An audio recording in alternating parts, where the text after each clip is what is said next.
माता पिता के प्यार ने स्नेहा को इस कदर बिगाड़ दिया कि वह नशे की गिरफ्त में आ गई। फिर एक रोज उसके साथ ऐसा क्या घटित हुआ कि वह खुद ब खुद सुधर गई। रात का 1 बज रहा था। स्नेहा अभी तक घर नहीं लौटी थी। सविता घर के अंदर बाहर बेचैनी से घूम रही थी। उनके पति विनय और स्टडी रूम में कुछ काम कर रहे थे, पर ध्यान सविता की बेचैनी पर ही था। विनय एक बड़ी कंपनी में सीए थे। वे उठकर बाहर आए, सविता के चिंतित चेहरे पर नजर डाली और कहा, तुम सो जाओ, मैं जाग रहा हूँ, मैं देख लूंगा। कहाँ नींद आने वाली थी, ऐसे समझा समझा कर थक गई हूँ। स्नेहा के कानों पर जूं तक नहीं रेंगती, क्या करूँ। तभी कार रुकने की आवाज सुनाई देती है। स्नेहा कार से निकली। ड्राइविंग सीट पर जो लड़का बैठा था उसे झुककर कुछ कहा, खिलखिलाई और अंदर आ गई। सविता और विनय को देखते ही बोली, ओह मैडम, डैड, आप लोग फिर जाग रहे हैं, हमारे जैसी बेटी। तभी कार रुकने की आवाज सुनाई दी। स्नेहा कार से निकली। ड्राइविंग सीट पर जो लड़का बैठा था उसे झुककर कुछ कहा, खिलखिलाई और वो अंदर आ गई। सविता और विनय को देखते ही बोली, ओह मॉम, डैड, आप लोग फिर जाग रहे हो, तुम्हारे जैसी बेटी हो तो माता पिता ऐसे ही जागते हैं। स्नेहा, तुम्हें हमारी हेल्थ की भी परवाह नहीं है, तो क्या मैं लाइफ एंजॉय करना छोड़ दूं? मॉम, आप लोग जमाने के साथ क्यों नहीं चलते? अब शाम को 5 बजे घर आने का जमाना नहीं है। जानती हूँ, जमाना रात के 1 बजे घर आने का भी नहीं है। मुझे तो लगता है पेरेंट्स को चिंता करने का शौक होता है। अब गुड नाइट, आपका लेक्चर तो रोज चलता है। कहते हुए स्नेहा गुनगुनाती हुई अपने बेडरूम की तरफ बढ़ गई। सविता और विनय ने एक दूसरे को चिंतित और उदास नजरों से देखा। विनय ने कहा, चलो बहुत रात हो गई है, मैं भी काम बंद करके आता हूँ, सोते चलते हैं। सविता को आंखों में नींद कहाँ थी, आंसू भी बहने लगे थे। क्या करे, इकलौती लाडली बेटी को कैसे समझाए। हर तरह से समझाकर देख लिया था। सविता थाने की खुद एक मशहूर वकील थी। उनके ससुर सुरेश रिटायर्ड सरकारी अधिकारी थे। घर में 4 लोग थे। स्नेहा को घर में हमेशा लार प्यार ही मिलता था। अच्छी बातें ही सिखाई गई थी, पर समय के साथ स्नेहा का लाइफ स्टाइल चिंताजनक होता गया। रिश्तों की उसे कोई कदर नहीं थी। बस लाइफ एंजॉय करते हुए तेजी से आगे बढ़ते जाना ही उसकी आदत। कई लड़कों से उसके संबंध रह चुके थे। एक से ब्रेकअप होता तो दूसरे से अफेयर शुरू हो जाता। उससे नहीं बनती तो तीसरे से दोस्ती हो जाती। खूब पार्टियों में जाना, डांस मस्ती करना, सेक्स में भी कुछ पीछे न हटने वाली स्नेहा को जब जब सविता समझाने बैठती, दोनों में जमकर बहस हुई। सुरेश स्नेहा पर जान छिड़कते थे। उन्होंने ही London business school of commerce से उसे शिक्षा दिलवाई। अब वह एक लॉ फॉर्म में एनालिस्ट थी। सविता और विनय के अच्छे पारिवारिक मित्र अभय और नीता भी सीए थे। उनका इकलौता बेटा राहुल एक वकील था। एक जैसा व्यवसाय, शौक और स्वभाव ने दोनों परिवारों में बहुत अच्छे संबंध स्थापित कर दिए थे। राहुल बहुत ही अच्छा इंसान था। वह मन ही मन स्नेहा को बहुत प्यार करता था, पर स्नेहा को राहुल की याद तभी आती थी जब उसे कोई काम होता था या उसे कोई परेशानी खड़ी हो जाती थी। स्नेहा के एक फोन पर सब काम छोड़कर राहुल उसके पास होता था। सविता और विनय की दिली इच्छा थी कि स्नेहा और राहुल का विवाह हो जाए, पर अपनी बेटी की ये हरकतें देखकर उनकी कभी हिम्मत भी नहीं हुई कि वे इस बारे में राहुल से बात भी करें, क्योंकि स्नेहा के रंग ढंग राहुल से छिपे नहीं थे। पर वह स्नेहा को इतना प्यार करता था कि उसकी हर गलती को मन ही मन माफ करता था। इसके लिए प्यार, केयर, मानवीय संवेदनाएं बहुत महत्व रखती थी। पर स्नेहा तो इन शब्दों का अर्थ भी नहीं जानती। समय अपनी रफ्तार से चलता रहा। स्नेहा अपनी मर्जी से ही घर आती जाती। विनय और सविता के समझाने का उस पर कोई असर नहीं था। जब भी दोनों कुछ कहते, डांटते, सुरेश स्नेहा को लार प्यार कर बच्ची है, समझ जाएगी, यह कर बात खत्म करवा देते। वे अब बीमार चल रहे थे। स्नेहा में उनकी जान अटकी रहती थी। अपना अंतिम समय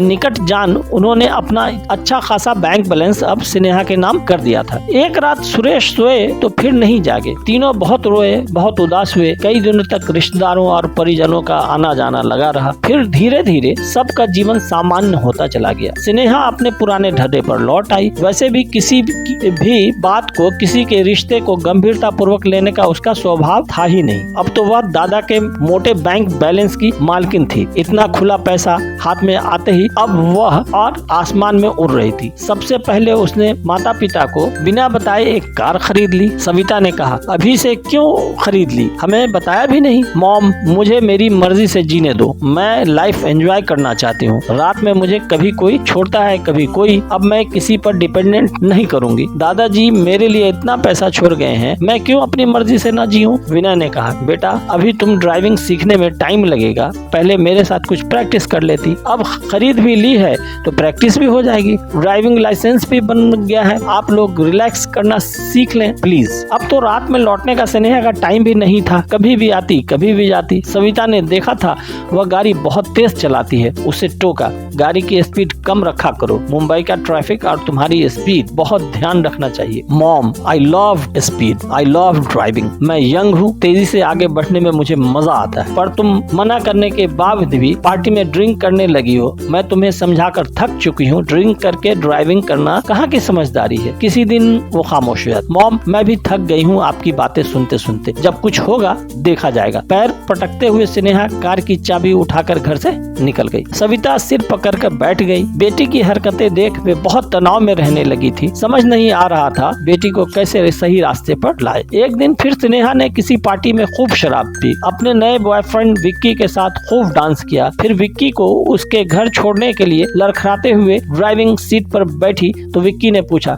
तुम कार चला पाओगे या मैं चलाऊं? डोंट वरी, मुझे आदत है। स्नेहा नशे में डूबी गाड़ी भगाने लगी, न कोई चिंता न कोई डर। अचानक उसने गाड़ी गलत दिशा में मोड़ ली और सामने से आती कार को भयंकर टक्कर मार दी। तेज चीख के साथ दोनों कारें रुकी। दूसरी कार में पति ड्राइविंग सीट पर बैठा था, पत्नी बराबर में और बच्चा पीछे। चोटें स्नेहा को भी लगी थी। विक्की हक्का बक्का सा कार से नीचे उतरा, उसने स्नेहा को सहारा देकर उतारा। स्नेहा के सिर से खून बह रहा था। दोनों किसी तरह दूसरी कार के पास पहुंचे तो स्नेहा की चीख से वातावरण गूंज उठा। विक्की ने भी ध्यान से देखा तो तीनों खून से लथपथ थे। पुरुष शायद जीवित ही नहीं था। विक्की चिल्लाया, स्नेहा शायद कोई नहीं बचा है, उफ पुलिस केस हो जाएगा। स्नेहा का सारा नशा उतर चुका था, रोने लगी। विक्की प्लीज हेल्प मी, मैं क्या करूं, please help me. Sorry Sneha, मैं कुछ नहीं कर पाऊंगा, प्लीज कोशिश करना मेरा नाम ही ना आए, मेरे डैड बहुत नाराज होंगे, सॉरी मैं जा रहा हूँ। क्या? स्नेहा को जैसे तेज का झटका लगा। तुम रात में इस तरह मुझे छोड़कर जा रहे हो? विक्की बिना जवाब दिए एक और भागता चला गया। सुनसान रात में अकेली घायल खड़ी स्नेहा को हमेशा की तरह एक ही नाम याद आया, राहुल। उसने फौरन राहुल को फोन मिलाया। हमेशा की तरह राहुल कुछ ही देर में उसके पास था। स्नेहा राहुल को देखते ही जोर जोर से रो पड़ी। स्नेहा डरी हुई घबराई हुई चुप ही नहीं हो पा रही थी। राहुल ने उसे गले लगाकर तसल्ली दी, मैं कुछ करता हूँ, मैं हूँ ना, तुम पहले हॉस्पिटल चलो, तुम्हें काफी चोट लगी है, लेकिन उससे पहले भी कुछ जरूरी फोन कर लूं। कहा उसने